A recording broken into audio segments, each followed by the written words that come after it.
The pounding started at 2:44 a.m. I was sitting on the edge of the bed, phone still glowing in my palm, ash from a half-smoked Marlboro curling down onto the nightstand. The first hit was flat, open palm.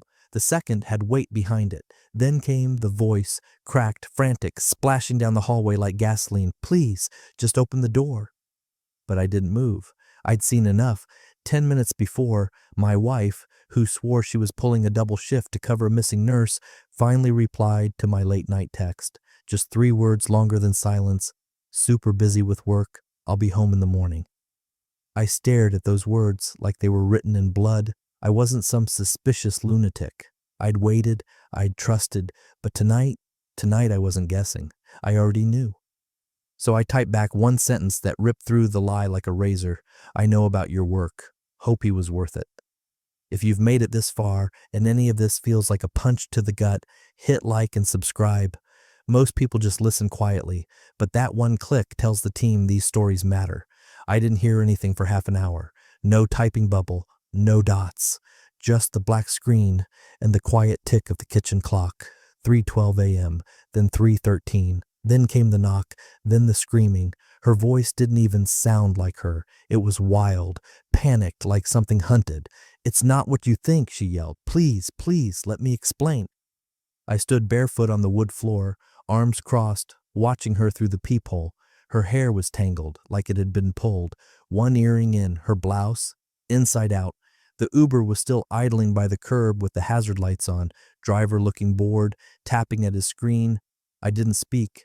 I didn't flinch. I just looked at her like I was staring through a window at something I'd already buried. She tried the key. Of course she did. But the lock was different now. Smart bolt, digital, changed at noon. Her old key, just cold metal in her hand. She banged harder, kicked once, then sobbed against the doorframe. I love you. You're my husband. You're my life. Please don't do this. Please. But I wasn't doing anything. I'd already done it. The last thing I said to her before this night was 6 words. Stay safe, let me know. That was 6 hours ago. Since then, silence from her, but not from Chase. Because at 11:47 p.m., I got the alert. Transaction 7412, Motel 6, room service. The timestamp told the truth her mouth couldn't. The walls felt quiet, heavy. Her voice faded to whimpers, then nothing.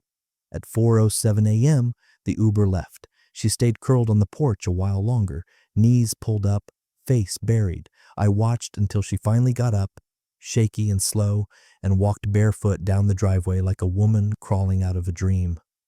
When I opened the door at sunrise, the sky was gray and pink, and the street was silent. On the welcome mat next to a cracked heel and her broken pride was the thing that broke me most. Her wedding band, wrapped in a Motel 6 receipt. She must have hit that door 100 times. I didn't count, just watched the shadow of her arm rising and falling like some broken clock winding down. She shouted my name over and over, voice cracked, slurring, promising the world she'd already handed to someone else. Please, baby, just open the door, she cried. No, not tonight, not anymore. I leaned my shoulder against the wall next to the door, arms folded, eyes level with the peephole. From this side, everything looked colder, smaller. Her smeared lipstick bled into the corner of her mouth. Her blouse, definitely not work attire, was twisted around like she'd pulled it on backwards in a hurry. One side of her bra strap was still showing. I didn't flinch.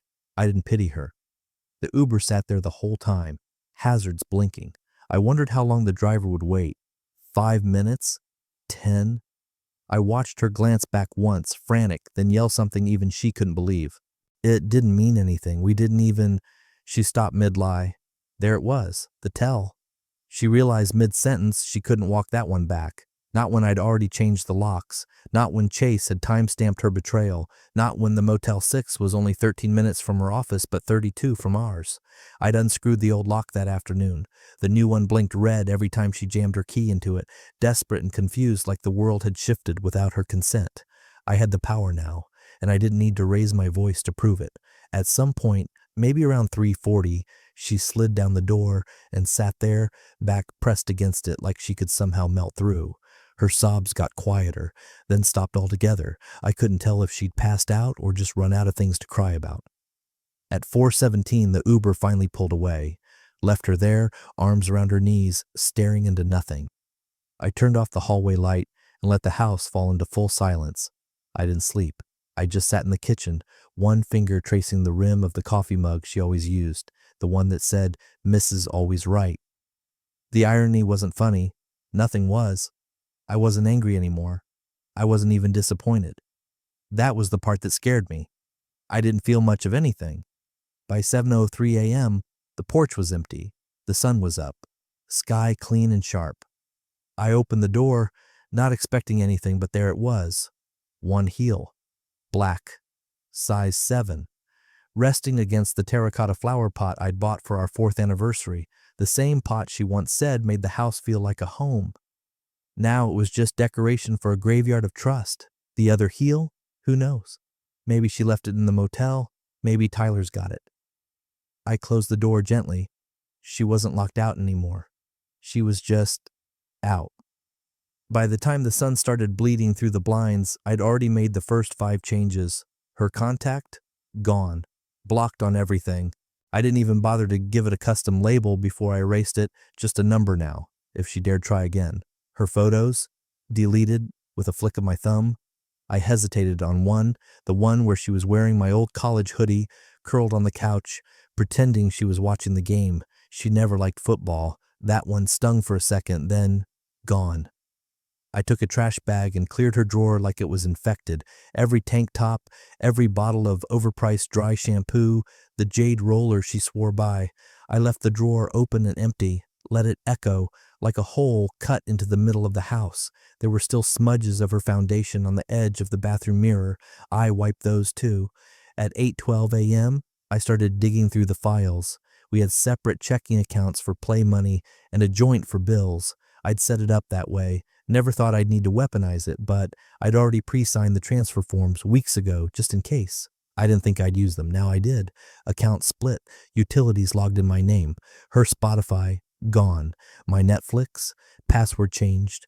Petty, maybe, but you don't get to fall asleep next to another man and still laugh at my watch list in the morning.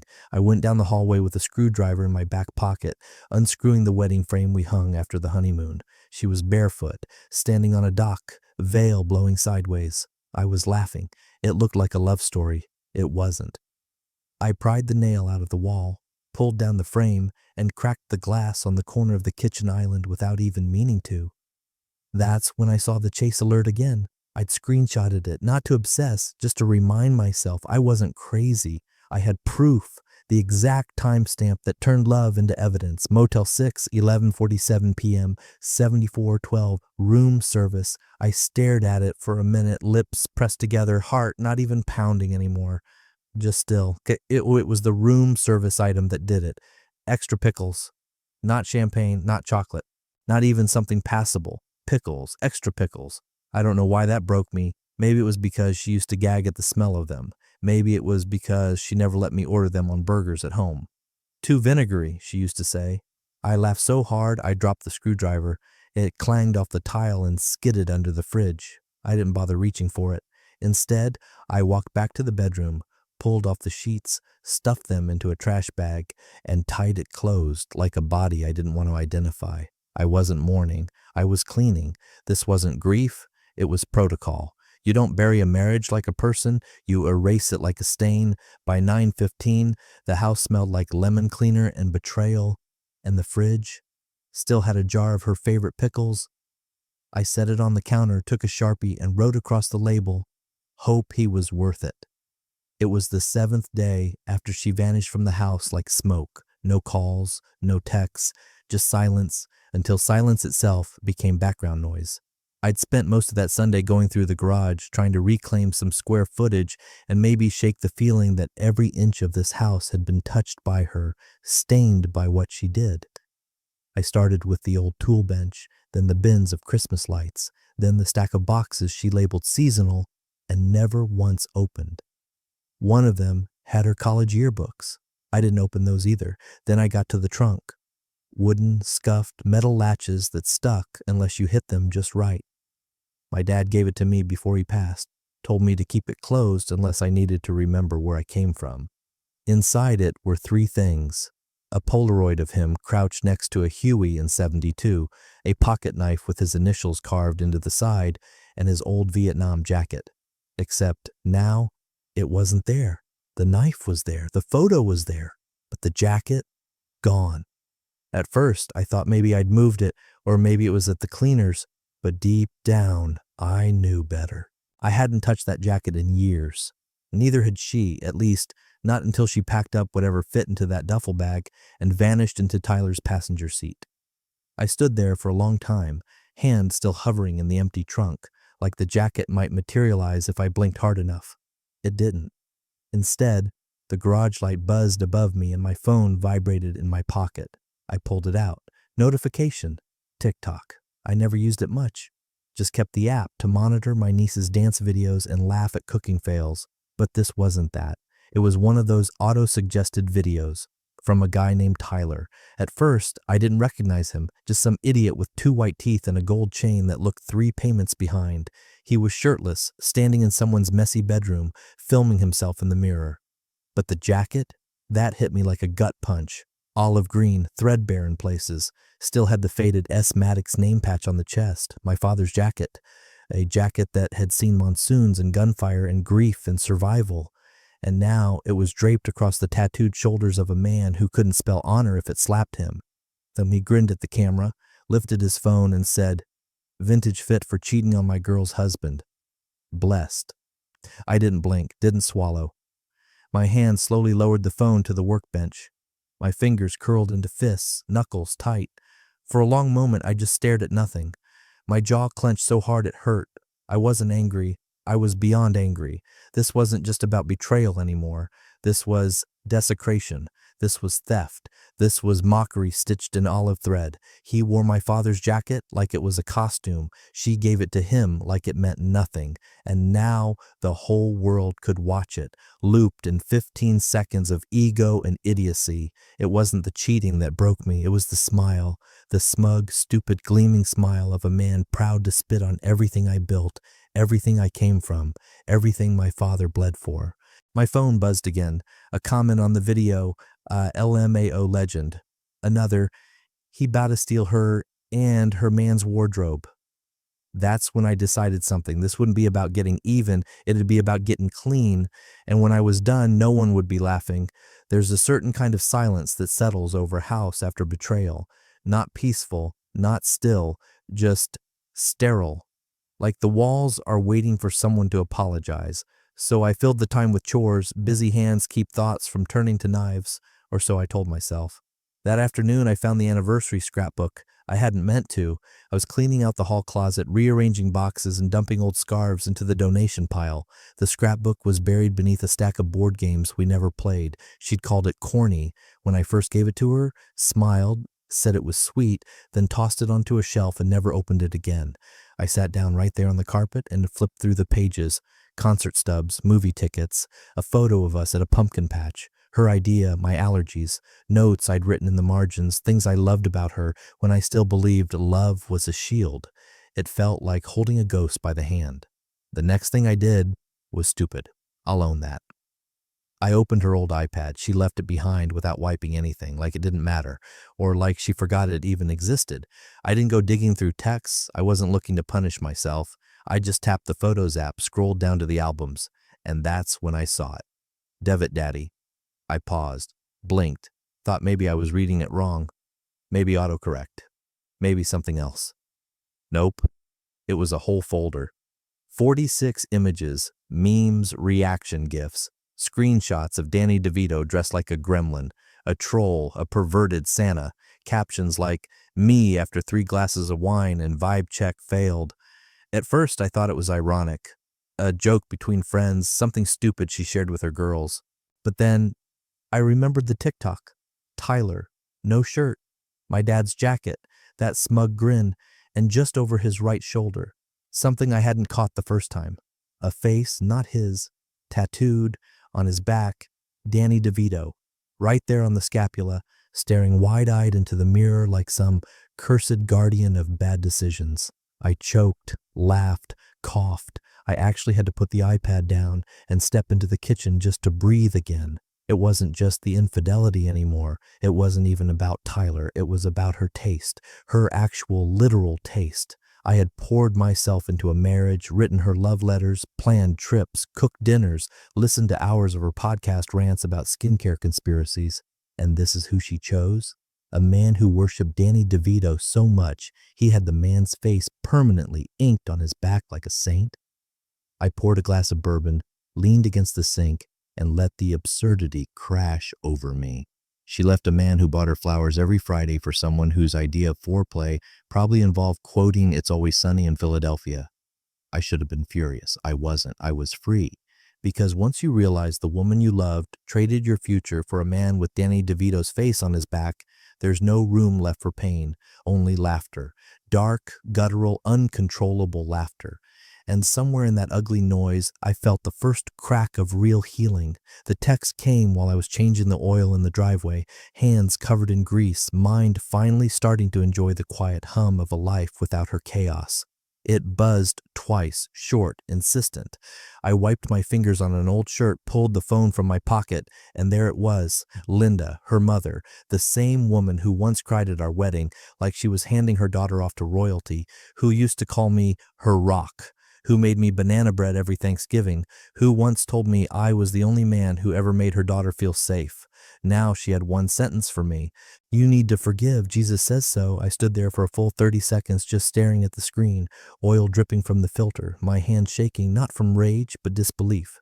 Forgive the woman who lied to my face for months, then ran off with a man who literally walks around like Danny DeVito is his spirit animal.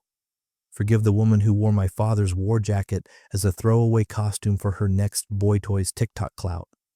Forgive the woman who ghosted me after 10 years of building a life, only to resurface through her mother's thumbs. I typed back slowly, every word deliberate. Did Jesus also say to keep your daughter out of Motel 6s? Message sent. Seen. Blocked. Just like that, Linda was gone. A ghost like her daughter. I smiled, slid the phone back in my pocket, and got back under the truck. The satisfaction should have ended there, but it didn't. Because the next morning around 10:17 a.m., I heard the mailbox creak. I figured it was bills or maybe another refund check from utilities I'd disconnected. Instead, there was a small padded envelope. No return name, just a handwritten label. Mailed from a P.O. box in Georgia, same town Linda's church was in. I carried it inside, sliced it open with my key, and tilted it onto the kitchen counter. Out slid a single item, a pamphlet, bright blue with a smiling couple holding hands at sunset. Living with herpes, faith, hope, and medical management. I stared at it like it might explode. No note, no signature, just that booklet, fresh from the printer, from a church address. For a long second, I didn't know whether to laugh or throw it in the fire. Instead, I sat down, opened it. Page 3 had a highlighted sentence, though there is no cure, understanding and managing outbreaks can lead to a fulfilling life. I closed the pamphlet, leaned back in the chair, and let out one long exhale. Forgiveness apparently came with Valtrex and passive-aggressive scripture. These people weren't here for healing. They were here to shame, to gaslight, to weaponize faith, as if betrayal were just a speed bump on the way to Sunday potluck. I picked up the pamphlet, walked outside, and fed it to the grill with yesterday's junk mail. The flames curled around the glossy cover, curling it into ash. No sermon required, no forgiveness owed, just one clean burn to remind myself. They may have their verses, but I've got the truth, and I don't need a prescription for that. She showed up on a Wednesday, didn't call first, didn't text, just stood on the porch like nothing had happened, holding one of those green juice bottles she used to swear gave her mental clarity. The audacity of it almost made me laugh. Her hoodie hung loose around her frame, probably meant to say vulnerable in that soft, Instagrammable way she used to rehearse for selfies. I opened the door just enough to let the screen catch. Didn't say anything. She blinked at me, big sad eyes locked and loaded. I just want to talk, she whispered. Please. I've been healing. Healing. That word hit me like a punchline to a joke I never wanted to hear again. Healing after what she did. Healing after turning our life into a punchline on TikTok and Sunday sermons. I nodded once, stepped back, let the screen door hiss shut between us like a drawn boundary. 5 minutes, I said. She came in, slow and unsure, as if the floor might collapse. My silence did most of the talking. I sat at the dining table. She hovered by the kitchen island, fingers brushing over the essential oil rack like she used to during her little Facebook live sales pitches. "Still got my oils," she said, half smiling. I didn't reply, just looked at her hands. No ring. She noticed too. "I brought this," she said, reaching into her purse and holding up a little drawstring pouch. Inside, her wedding ring, the one I hadn't seen since the night she left it beside a Motel 6 receipt. "I didn't know where else to put it," she said, placing it carefully on the counter like it might burn her. "I didn't wear it because I felt like I didn't deserve it." She said it like she expected applause or forgiveness. I just nodded again and said, "You done?" She bit her lip. "I miss you."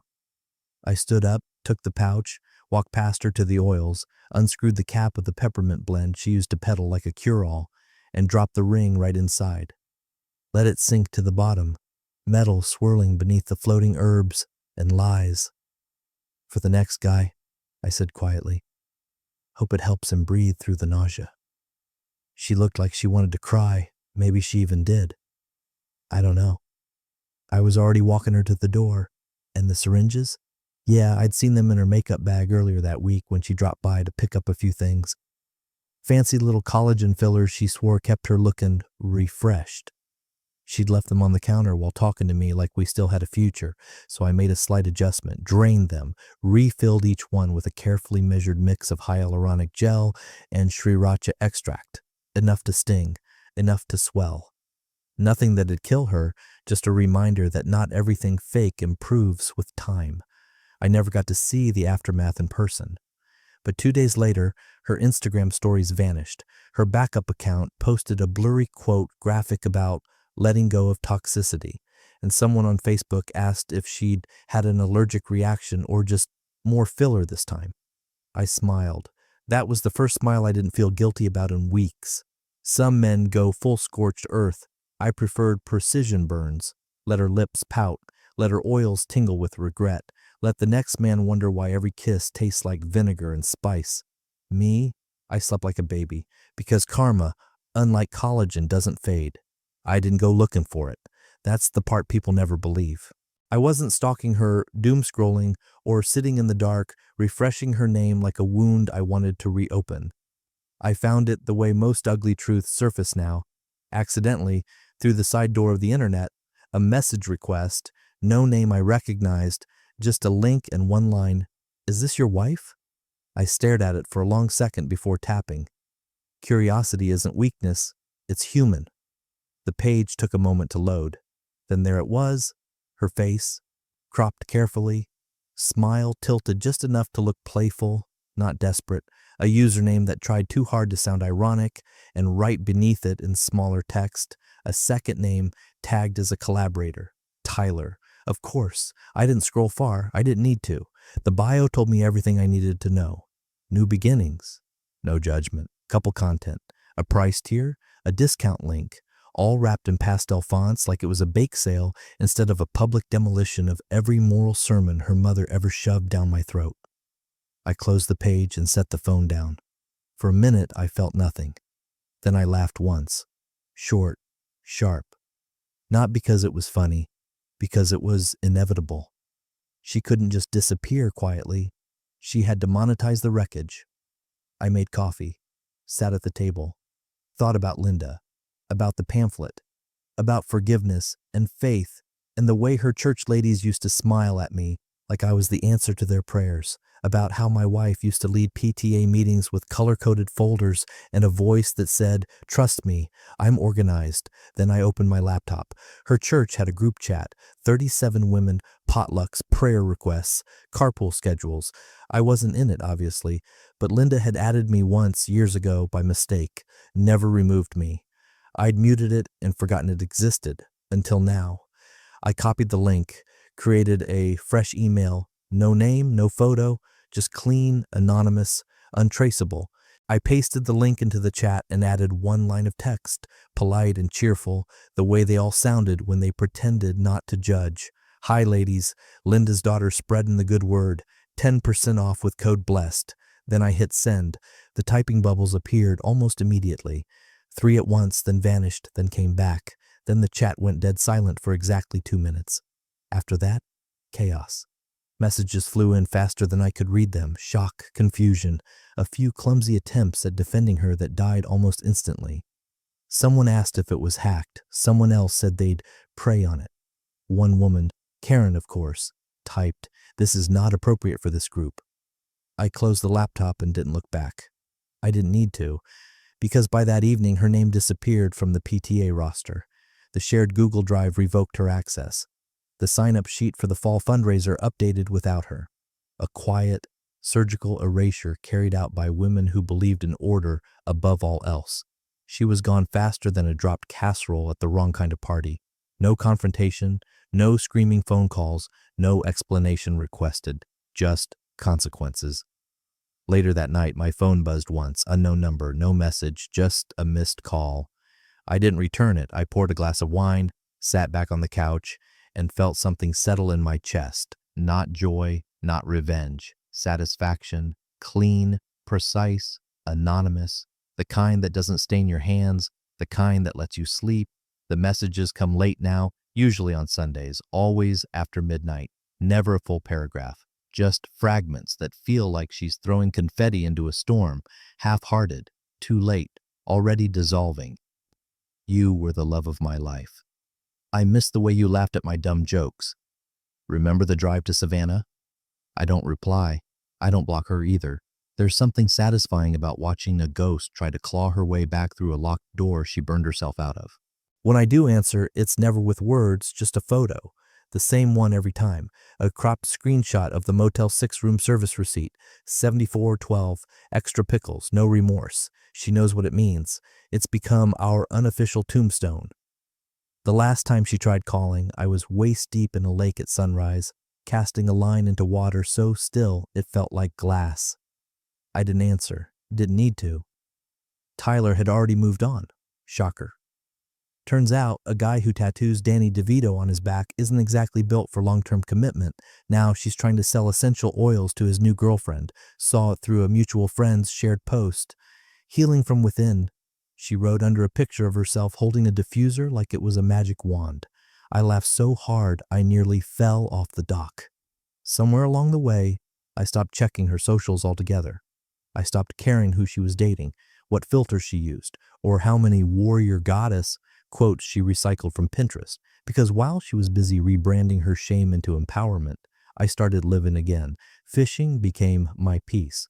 Quiet mornings, mist on the water, the hum of line against reel. I stopped shaving every day, got a tan, read more, ate slower, found a small trail by the river that no one uses, and claimed it as mine. At night, when I can't sleep, I put on a podcast. Not just any podcast. Danny DeVito ASMR. Yeah, that's a real thing. Someone stitched old movie lines with ambient sounds. His voice, low and scratchy, whispering ridiculous things like, "You deserve better, Todd." Over the sound of distant waves and fireplace crackle. I don't even know who made it, but it gets me every time.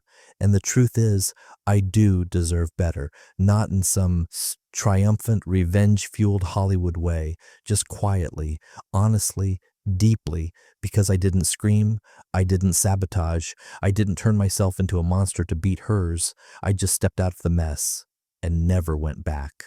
The last message she sent came 2 days ago. Can we start over? I stared at it for a moment, then sent the photo. Extra pickles. No remorse. She left it on read. That's healing. With seasoning.